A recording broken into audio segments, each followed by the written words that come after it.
મિત્રો, પાવાગઢના રાજાએ એક કાયદો બહાર પાડ્યો કે જેને પણ મહાકાળી માના દર્શન કરવા માટે પાવાગઢના પગથિયા ચડવા હોય એને પોતાનું માથું આપવું પડે. અને પછી કહેવાય છે કે માં ગઢ પાવાની કાળકાએ જે પરચો આપ્યો એ કાળજા કંપી નાખે એવો મહાકાળી માનો પરચો છે બાપ.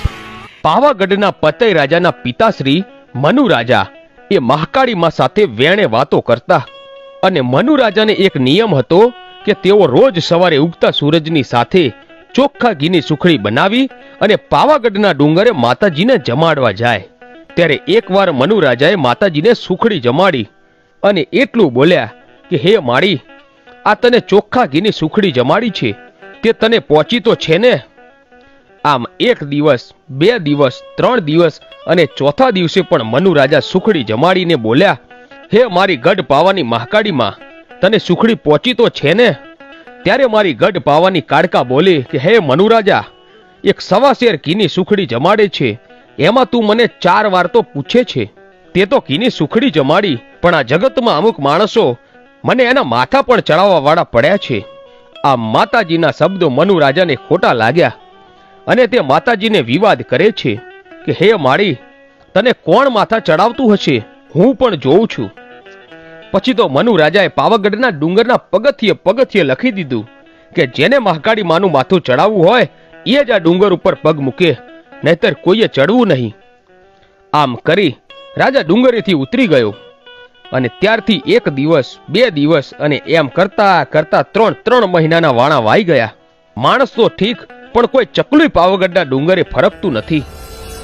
ત્યારે ગઢ પાવાની કાળકા વિચાર કરે છે કે આમાં કરું તો શું?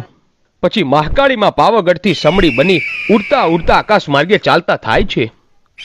ત્યારે ગંધરૂપ મસાણ અને એની બાજુમાં બાબા બાળીનાથ તપસ્યા કરી રહ્યા હતા.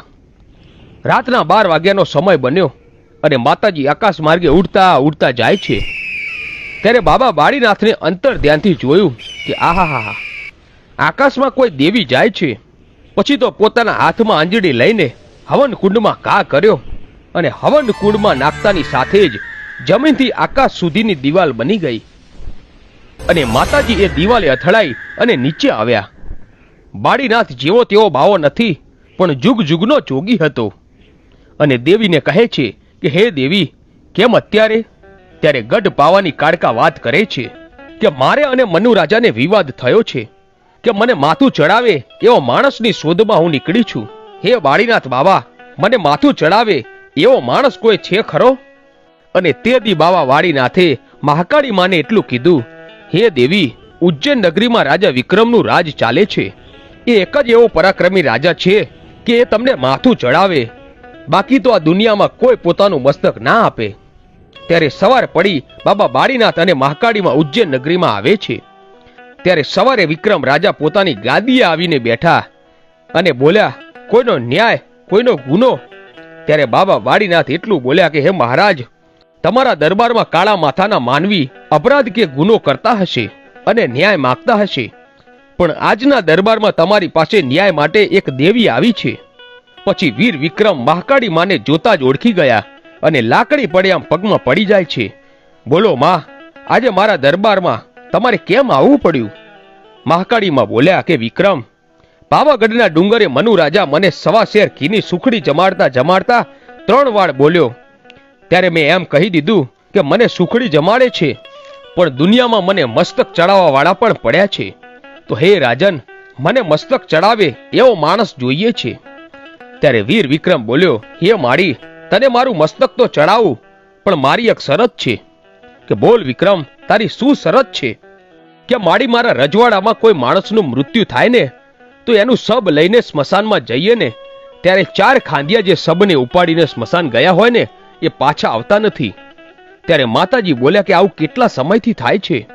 કે માળી, ઘણા વર્ષોથી થાય છે. અને ત્યારે વિક્રમ રાજાના રજવાડામાં મારી મહાકાળીમાં રોકાય છે અને અમુક સમય પછી એક વૃદ્ધનું અવસાન થાય છે. ત્યારે સબની સાથે મારી ગઢ પાવાની કાળકા અને બાબા બાળીનાથ સ્મશાન યાત્રામાં સાથે જાય છે અને માતાજી કાળકા જોવે છે કે 4 ખાંડિયાને પછાડીને એમની આંખો કાઢીને 4 જોગણીઓ અને એમનો ભોગ લે છે.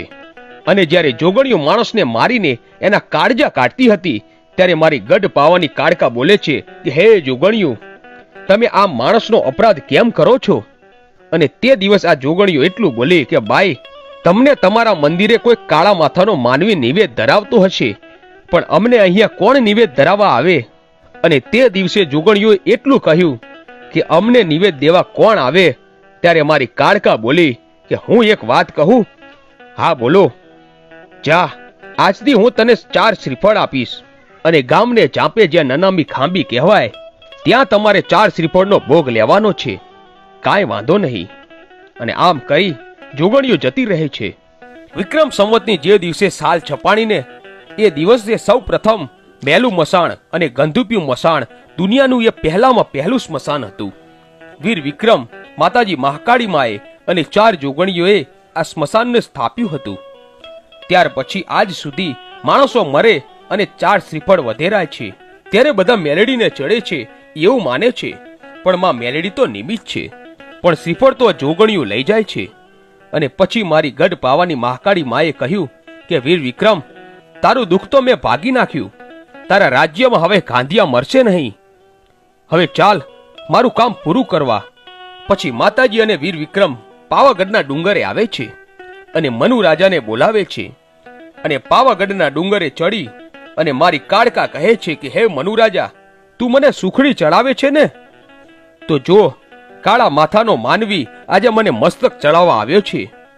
ત્યારે મનુ રાજા કહે છે મારી ના હોય, પણ એટલું કહેતાની સાથે તો વીર વિક્રમ હાથમાં પોતાની તલવાર લઈ અને એક જ પળમાં પોતાનું મસ્તક કાપીને માતા મહાકાળી માના પગમાં ધરાવી દે છે અને પોતે ઢગલો થઈને નીચે પડે છે. મનુ રાજા કમકમાટી બની જાય છે. પણ મારી કાળકા એટલું બોલી કે હે મનુ રાજા, જો જગતમાં મને કાળકાને મસ્તક આપી દે એવા માણસો પડ્યા હોય અને જો એમને કમો તે મરવા દઉં ને તો કાળકાને બેસણું લાજે બાપ. પછી ગઢ પાવાનીમાં કાળકા વીર વિક્રમને સજીવન કરે છે. તો મિત્રો, આ હતો મહાકાળી માનો ઇતિહાસ.